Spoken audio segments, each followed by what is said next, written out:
இறையேசுவிலே பிரியமான சகோதர சகோதரிகளே, உங்கள் எல்லோருக்கும் ஆண்டவராகிய இயேசு கிறிஸ்துவின் பெயரால் காலை வணக்கங்கள் மற்றும் வாழ்த்துக்கள்.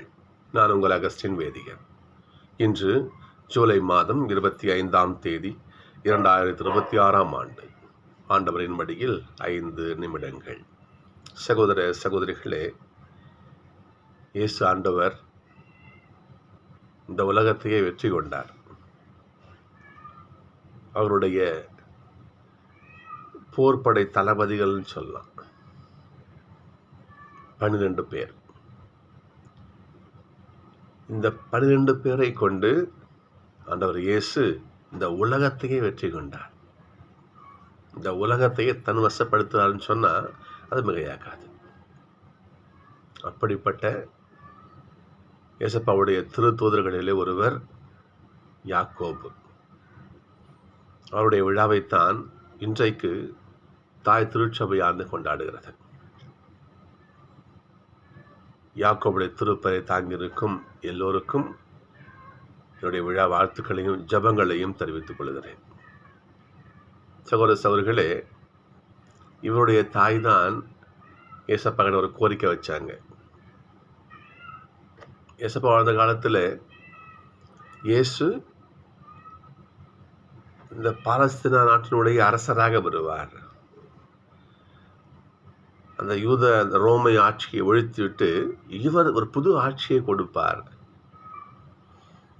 அந்த ஆட்சியிலே நாம் பங்கு பெற்று நாம் நல்லா மகிழ்ச்சியாக இருக்கலாம். அந்த நினப்பில் தான் ஏசப்பாவிற்கு 99 பேர் அவர் பின்பற்றினாங்க. இதற்கு மாற்று கருத்தே கிடையாது. ஏசப்பா பின்னாடி போன அத்தனை பேரும் 99% நபர்கள் இப்படி தான் யோசிச்சிருந்தாங்க. இதை மனசில் வச்சு தான் யாக்கோபுடைய தாய் என்ன பண்ணுவாங்க, ஏசப்பாட்டத்துக்கு ஒரு கோரிக்கை வைப்பாங்க. இயேசுவே போதகரே, நீர் ஆட்சி உரிமை பெறும் அந்த நாளில் உன்னுடைய அரியாசனத்துக்கு இடப்புறமும் வலப்புறமும் எங்கள் 2 பிள்ளையும் உட்கார வச்சுக்கோங்கன்னு சொன்னார். ஏசப்பா சொல்லுவார், அம்மா இங்கே என்ன கேட்குறது உங்களுக்கு தெரியுதா?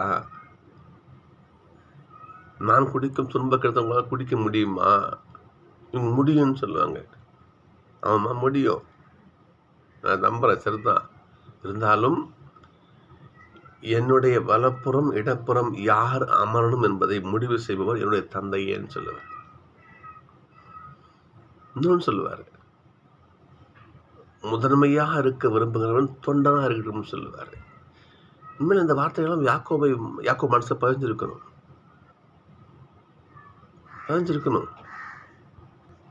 அது மட்டும் கிடையாது. உங்களிலே ஒரு ஆள் முதன்மையாக ஆசைப்படுறேன், நீ ஃபஸ்ட்டு பணியாளலாம் இரு. ஏனென்றால் மானிட மகன் தன் உசுரையும் கொடுப்பதற்காகத்தான் இந்த உலகத்திற்கு வந்தாலும் ஏசப்பா சொல்லுவார். இதெல்லாம் யாக்கோபு மனசில் பதிஞ்சிருக்கணும்.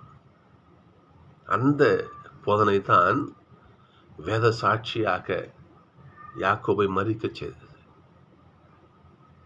மறித்தார்.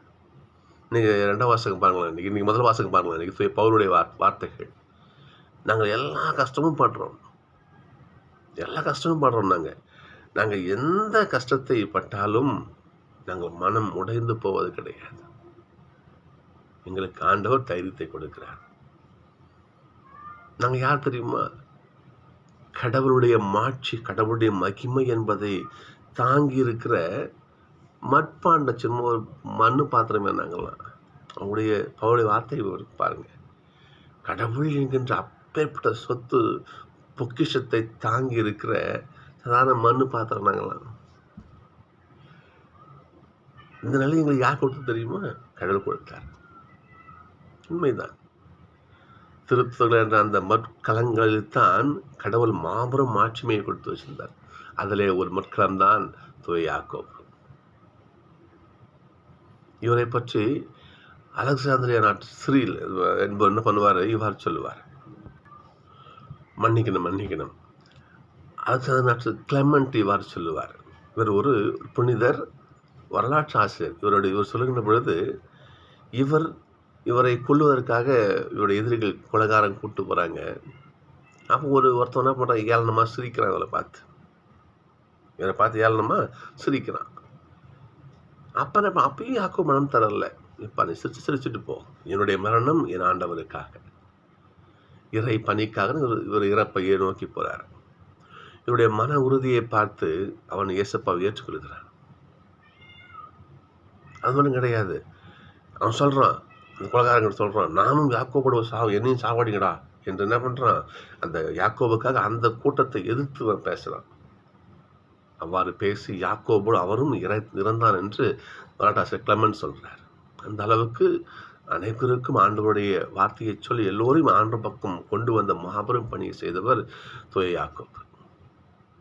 அது மட்டும் கிடையாது, இயேசப்பாவுடைய மரணத்திற்கு பிறகு எருசலேம் நகரத்தினுடைய ஆயராக உயர்த்தப்பட்டவர் திரு யாக்கோபு. சகோதரர்களே, அப்படிப்பட்ட யாக்கோபுடைய விழாவை இந்த திருவை கொண்டாடுகிறது. நாமும் அவரை பின்பற்றுவோம்.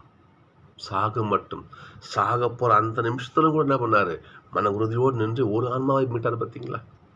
அதுபோல நாமும் கடவுளுக்காக ஆன்மாக்களை அறுவடை செய்வோம், யாக்கோபோடு ஜெபிப்போம். அவர் வழியாக இறையாசிரியரை பெற்று இன்னும் நாம் ஆண்டவருக்காக நிறைய ஆன்மாக்களை கொண்டு வந்து ஆண்டோட திருப்பாதல் சேர்க்க ஒரு கருவியாக மாற முயற்சிப்போம். அதற்காக ஜெபிப்போம்.